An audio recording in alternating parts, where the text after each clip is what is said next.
خدای دې ورځې لپاره مې دې کړی وو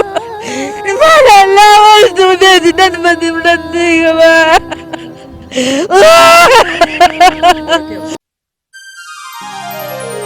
مور زدما کاوه زما دې دلته صبر وکای د وچو شونډو دې دانو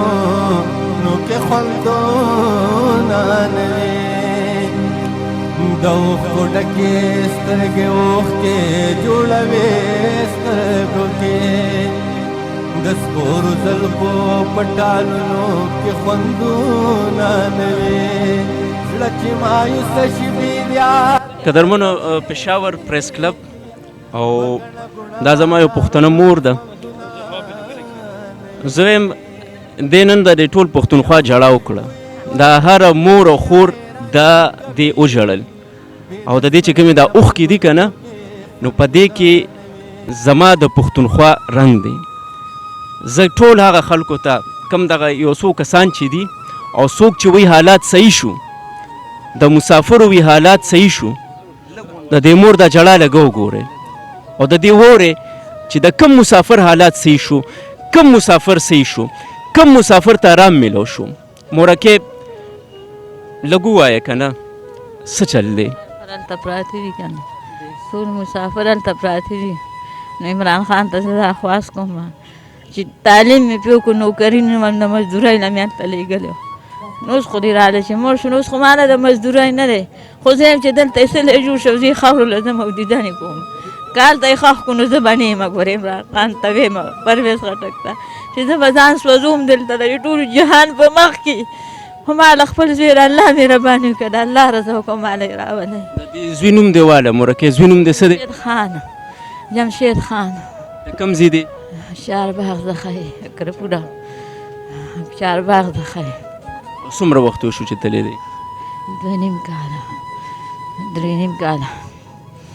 3 کاله وشو هغې کې دی 2 ځل بیمار شوی یم دا راته ووایه مورکې د مرګ خبر ورته کله میلو شو د مرګ خبرې راته په 19مه روژه په 19مه روژه میلو شوی و راته زه نه ومه خبره هغه دغه تربوري خبر و هغه یې ماله راله ما ته ویل د پاسپورټ شناختي کارت ما ته یې څه کې پې وایي دلته هلته راشن میلاوي بس زما یو ټغه وخوړه ما وی راشن ما له دلته عمران خان سره رانه کړو هلته به څه راکوي خو چې بس زه لاړم هغه یا مور ختم کېنولو بس زه پوه شوم ما وی کاڼې په ما راپرېوتې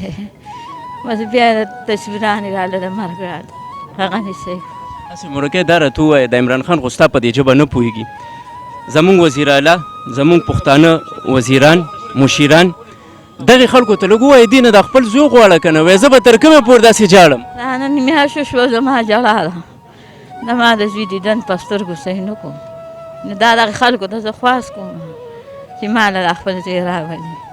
نه مې د پیسې بشته او نه مې د ټکي کونډه عاجزه غریبه ښځه یم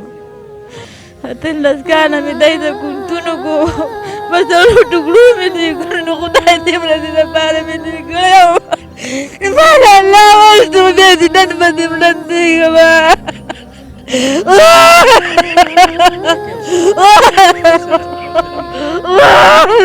څخه زړه مې شي زما چغې واورئ که نه دوی کومو خلکو ته چغې واورم زما چغې واورئ که نه زما چغې واورئ چې د جهان کې ولاړې د جمشید دپاره زما چغې واورئ که نه ما چغې مې واورئ که نو زه به زړه به مې شي زه یې رانه راولئ یا زه یې رانه راولئ عمران خانه مورکې د یو میاشت کې رالل حکومتي خلک وزیر مشیر څوک هم نه دي راغلي راته چې ستا د زوی که د ښځې خبر واوري چې داسې غټو قمبر کړی چې د دې ښځې خبر واورو په زړه تېرومه په شپې ورځې مې خوب نه شي د بار د دښتر نه نه شي کولی شم خوب نه راځي ما د خپل ځای تاسې ما ته ستاسو مخکې ستاسو هغه ښکاري یم دا جمشید د جمشید خان مې ځان ته راشوق کړو یم ته زما بچې هغه رانه ویډیو کړې وه هغه ته مې خو ډېرو ژړلی یم زه زما بچې د جمشید مورې د جمشید مورې د ړندو ښار دی د ړندو د ړندو په ښار کې شیشې ولې خرڅې دلته خو سترګې نشته زه پیسه وکړه درمنو دا موږ د ړندو په ښار کې اوسېږو او دلته سترګې چا سره دي نو دا د پښتونخوا مور ده د هر یو پښتون مور ده او زه یم د دې د دې اوښکو تپوس موږ د چا نه وکړو او دغه خلکو ته بیا وایم چې دا څوک بیا وایي د مسافرو حالات صحیح شو نو د دې مور د اوښکو ته وګورئ